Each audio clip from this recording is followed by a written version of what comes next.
Alright, ladies and gentlemen, Fab's in the house. And today we're going to do a quick comparison review between the Chris Reeve Knives Large Sebenza 21 carbon fiber inlays and the Shirogorov F95R NL with Blackwood carbon fiber inlays. So, these are two pretty expensive knives. This is more expensive than this guy. This is discontinued now. This is still in production, and this is gonna be. It used to be around $550. This is exactly double this one, so 1100 US.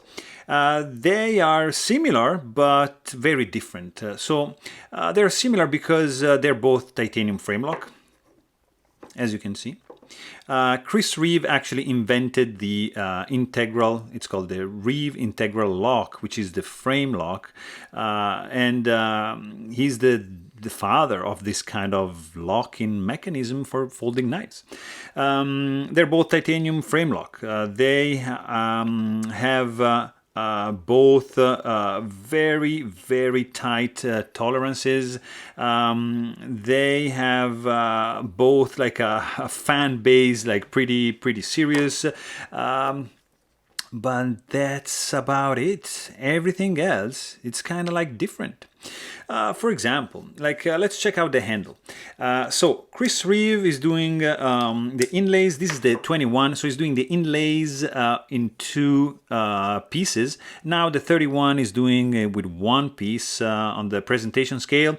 Shirogorov is doing one piece like that. So that's one difference. If you flip them over, you're gonna see that they also have one set of inlay going on only on the side where there's no lock bar, but actually here you see that this inlays is extending up to this area over here, but it's actually not on the lock bar because the cutout just stops this height, and this is going a little bit further down. Another difference is that on the lock bar you have a lock face insert, stainless steel lock face insert on the Shirogorov, which is absent on the Sebenza. The Sebenza is using a carbidized lock face, which prevents any kind of lock stick. So you see, there's no lock stick because the lock face over here has been carbidized, so which has been hardened to match the hardness of the steel, because titanium is a softer metal than steel. Therefore, it tends to stick when you open it, and you're gonna cause like a sound, like a sticking sound when you try to disengage the lock bar.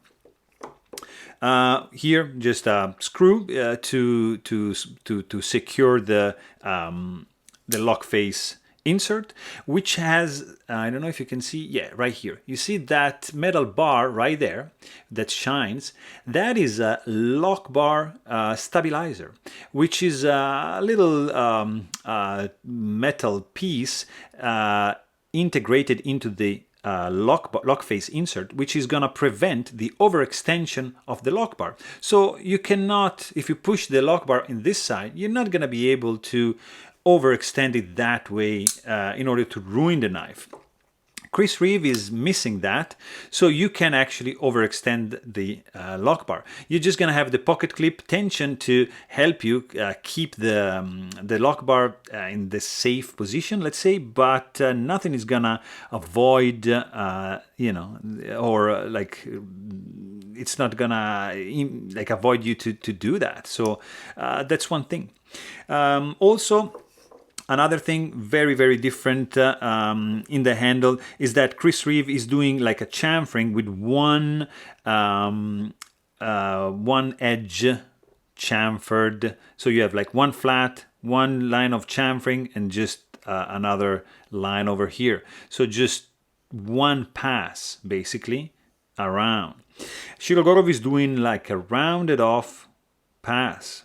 This is like perpendicular, let's say, and this is just absolutely rounded off. So in the hand, this is gonna be much more comfortable.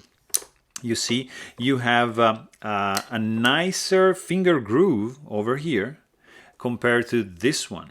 So in the hand, This is gonna be very, very nice. I mean, also the Sebenza is nice, but I prefer the Shirogorov because it's handling better than that. That's pretty simple. Also, maybe where the Chris Reeve knives is winning is the cutout over here, which you can see it's very, very wide, so it's very easy for your thumb just to go inside and disengage the lock bar. Whereas here you have this chunk sticking out, and this side is nicely rounded off, and your thumb it just slips down and boom, catches this area milled out like this, so you're gonna be able to disengage the lock bar pretty easily. Also, another obvious reason, obvious difference, sorry, is the construction. So here you have two screws, okay, going through and keeping the scales together, whereas here you only have one, and with a standoff. In this case, I just have a backspacer installed, but you would have another pivot, let's say, right over here in this hole. That would be for the lanyard. But you have one standoff over here and this guy over here. So two screws up against one screw. Another difference is, of course, this is going to use an Allen key, which is provided, so very straightforward disassembly, whereas this guy is sporting this, let's say, proprietary screws, and so you're gonna need maybe like a softer metal coin or the dedicated tool or a lot of attention to disassemble this guy, because inside you're gonna find some loose bearings, like 42 loose bearings in the case of the F95R. In the case of the F95, you're gonna find only 18 because it's a single row bearing, and this guy is multi-row bearings, whereas the Sebenza is just running on phosphorus bronze washers. So you open this guy up and you're done. You have two washers and that's it. It's very simple, very straightforward. Chris Reeve encourages you to take this down because it gives you like a tool. When you buy the Sebenza, you find a tool to take it apart. And if you can't put it back together, you just ship it to them. They're gonna put it back together and you have to pay shipping, and that's it. Also, another difference is the pocket clip. Now here I have this custom pocket clip installed with the matching carbon fiber inlay over here and 3D mill titanium. This is a millet clip. In this, usually the regular one is just a slab of titanium, which is kind of ugly in my opinion, so that's why I just changed it. Whereas in the Shirogorov you have a more elaborated and nicer 3D milled titanium pocket clip, stone washed, so really cool. Another obvious difference, of course, is that this is a flipper knife and this is just a thumb stud with this kind of action if you're lucky. So you really need to do like that, and still it's not the same action of this one. So this is a very slow knife, this is a very fast knife. If you disengage the lock bar, you see, there's no way. This is super smooth. I mean, guys, don't get me wrong, the smoothness of the Sebenza is proverbial. I mean, it's legendary. This is glass smooth, of course. This is like another level. I mean, what is this? This is extremely smooth, if this is smooth. So this is extremely fast, this is extremely slow. So the action is going to be another factor to consider if you care about that. Also, another aspect to take in consideration is the steel employed. So this is the highest level of the F95. Lower end F95 can be found in S30V, LMAX steel. In this case, we have an M390 super steel going on, and Chris Reeve is using for this one S35VN steel, which is lower end steel compared to the Shirogorov.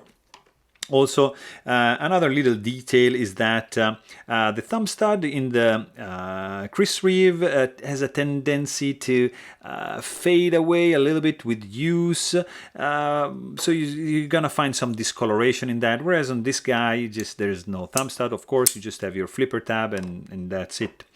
Also, another difference is that you have the lanyard hole drilled out in the presentation scale right over here, whereas in this case, if you want to use a lanyard, you need like a pin with a hole, and then you're going to have the pin like installed in this position, and the lanyard hole is going to be inside there, so you can use actually the lanyard right over there. And also another little difference is that you have a little bit more billboarding going on right over here, and basically nothing except for the M390 steel going on right over there. Also, I think another difference is just the sound. Shiro sound, Sebenza sound.